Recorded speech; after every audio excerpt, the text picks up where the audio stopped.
Dream big. Dream big.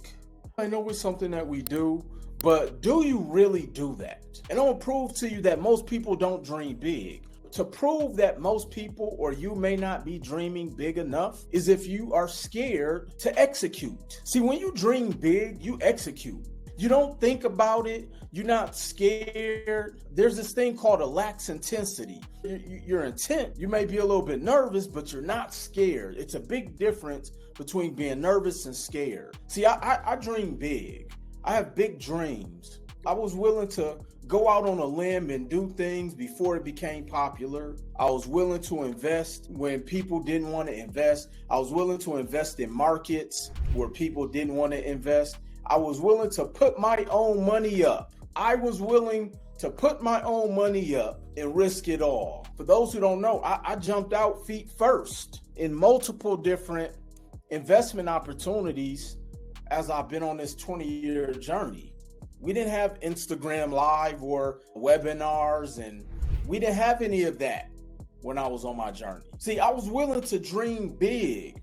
And while you're dreaming big, I'm also going to talk about the 4 levels of consciousness that one must have. See, when it comes to your goals, when it comes to your vision, when it comes to your plan, when it comes to execution, when it comes to strategy, when it comes to implementation, there's 4 different levels of consciousness. And depending on where you are within this 4 levels, that is going to determine where you land. And it's probably going to quantify why you are not where you want to be. See, when you say you're a risk taker and you sacrifice and you're willing to sacrifice, depending on where you are on this level of consciousness, it'll tell you a lot. It's impossible for a person to say they're willing to make sacrifices, but they're in the same position they were a year ago. It's impossible for somebody to say that they dream big, but they're in the exact same position they were January 1st,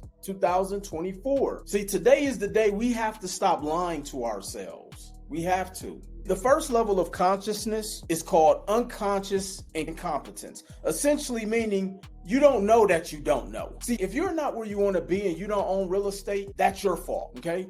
But you didn't know that you didn't know. I get it. See, you didn't know that you didn't know that we would be here financially today. You didn't know that you didn't know that economically the country would be in the state that it's in. See, there's only 3 things in your life you have 100% control over. That is your attitude, your atmosphere, and your actions. And typically, if you are in the exact same position, one of those 3 you are not working on. Either one or all of them. Are you working on your attitude? Are you trying to change your atmosphere? I have this thing. If you can't change the people around you, change the people around you. Are you changing your actions? See, some people confuse busy with being productive. Some people confuse grinding with strategy. Those things are 2 different things. So unconscious competence is the first one. Next one is conscious incompetence. I know what I don't know.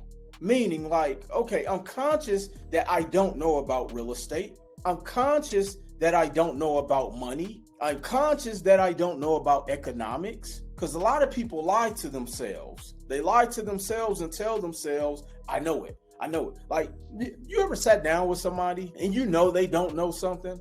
And while you're talking to them, after about the 3rd word, they're like, yeah, I know.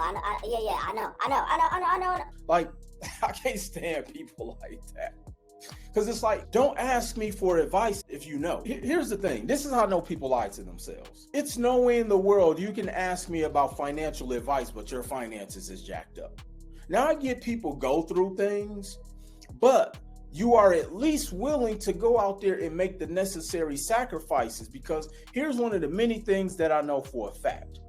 I remember there was a guy on the street who was out interviewing homeless people, and he went and asked the homeless person, hey, have you ever lost everything? And he said, yes, I have.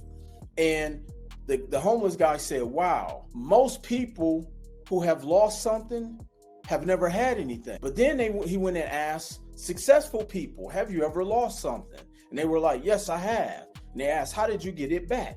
Because I knew what risk now to take. See, if you're not in the position you want to be in, and you're not taking any risk, you don't know. And you may not know that you don't know. And so I can't stand people who know, but they don't know, if you guys know what I mean. Third level of consciousness, unconscious competence. You don't know that you know. Like you just like, okay, I don't know that you know. I know this sounds confusing. That's why hopefully you guys are writing this down. But as you start to adopt these principles in your life, you will see where you rank on the scale. You can't say that you know about money and you don't have money. You can't say that you know about investing, but you don't have investments. You can't say that you know about whatever it is, business.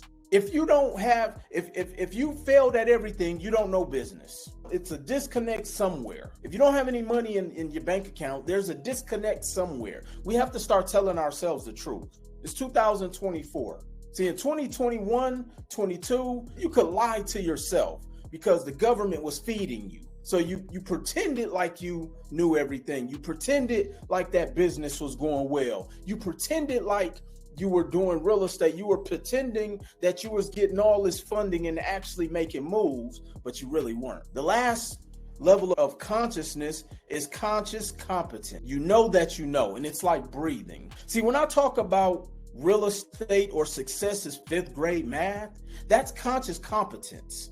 Because essentially, and I was just having this dialogue with somebody earlier today. They were like, you know what? I'm trying to figure out how to do this and that and that. I'm like, look, all you need to know is that for every 100,000, you only need 25,000. That's conscious competence. So I don't even have to think about it. When my realtor sends me a real estate deal and I've removed the emotion, I send my home inspector out there. They give me the home inspection. We negotiate the purchase price based upon the inspection, the value, the after repair value, and the potential rent. And then I can make an educated investor decision, make the purchase all without ever looking at that property, because that's conscious competence. Are you in the realm of conscious competence when it comes to your finances? Where do you rank on the conscious level when it comes to your finances? Where do you rank on the conscious level scale when it comes to improving your finances? When people tell me, Will, I've been following you for 4 years and you're in the same or worse situation, you are somewhere in either unconscious incompetent or conscious incompetence. Which one is it? We have to stop lying to ourselves.